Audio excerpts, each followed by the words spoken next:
Chaque semaine, une situation réelle, un enjeu RH ou SST et surtout des pistes concrètes. Bienvenue dans les chroniques de pratique, là où les RH et la SST prennent vie. Un sujet, une solution, du changement. Avec Pratique, chaque chronique est une occasion d'améliorer votre milieu de travail.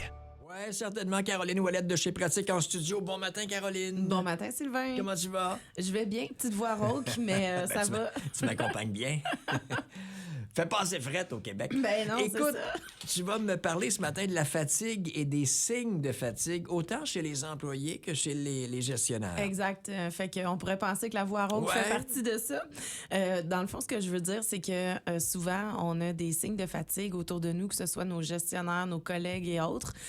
Puis, on porte pas nécessairement attention à ça.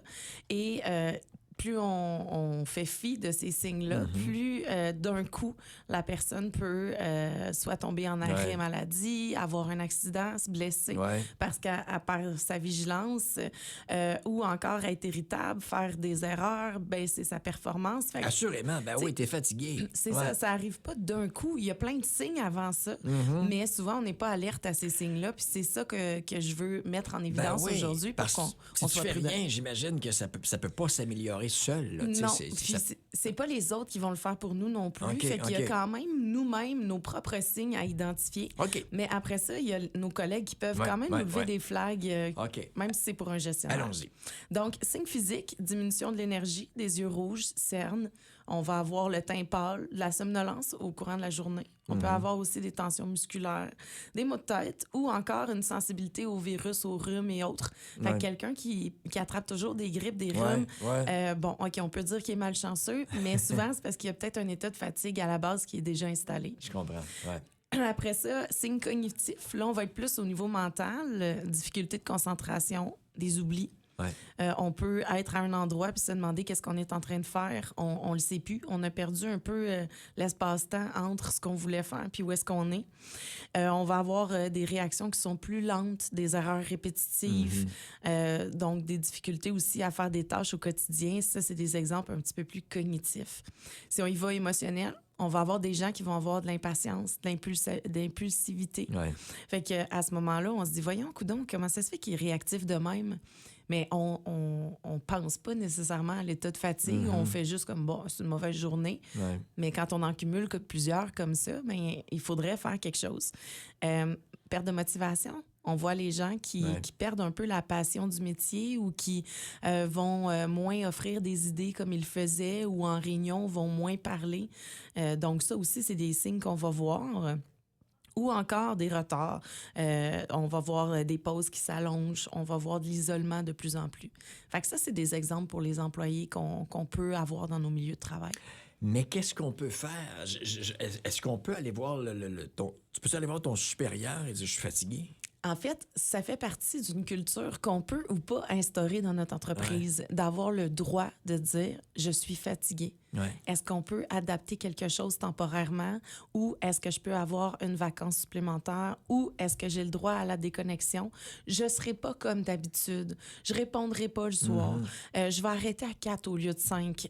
J'aurais besoin demain avant midi de prendre off sans avoir à se sentir coupable de vouloir prendre soin de soi.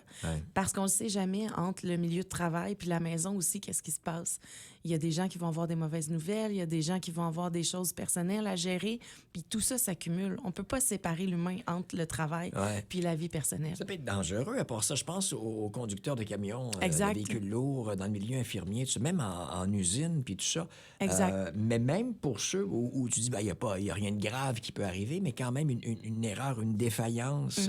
Donc, l'entrepreneur, évidemment, est gagnant d'avoir un personnel bien reposé. Exact. D'avoir cette culture-là, d'instaurer, d'avoir le droit de parler de la fatigue, d'avoir des discussions régulièrement aussi sur ça, de juste, ne serait-ce que les signes de fatigue, de pouvoir fournir aux employés des éléments qui les informent sur les signes de fatigue pour qu'on puisse, dans l'entreprise, avoir une gestion à ce niveau-là.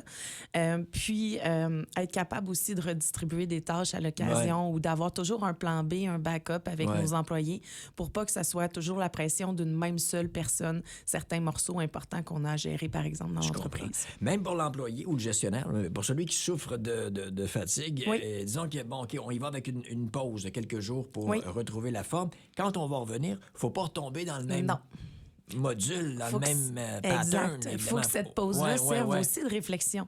Réflexion sur qu'est-ce que je dois adapter, qui je dois dire non, qu'est-ce que je dois enlever de mon horaire, comment je peux me fier sur mes collaborateurs au lieu de tout vouloir faire moi-même. Fait que c'est tous ces éléments-là, en fait, qu'il faut mettre en ligne de compte. Est-ce que Pratique peut m'aider à mettre en application une telle démarche dans mon entreprise? Oui, c'est sûr qu'on n'est pas comme des psychologues. On ne pourra pas aider au niveau de l'état de fatigue d'un point de vue psychologique ou médical, mais on va pouvoir aider dans la culture de l'entreprise. On va pouvoir aider aussi à peut-être renseigner, former les gens sur ces éléments-là pour que peut-être qu'en place, on mette une culture qui soit plus favorable à prendre soin de soi. Et on vous joint de quelle façon? Au www.pratiquepratec.ca. Hey, en fin de semaine, toi et moi, on va se reposer là-bas. OK, oui. Ça marche. Bon week-end. Bon week-end. Bye. Ce que vous venez d'entendre, c'est plus qu'une chronique, c'est une invitation à agir. Osez tester, osez changer. Vous avez reconnu une situation, besoin d'outils ou d'aide? Pratique est là. Consultez pratique.ca et transformez vos défis en solutions. Pratique, ton allié RH à partir de maintenant.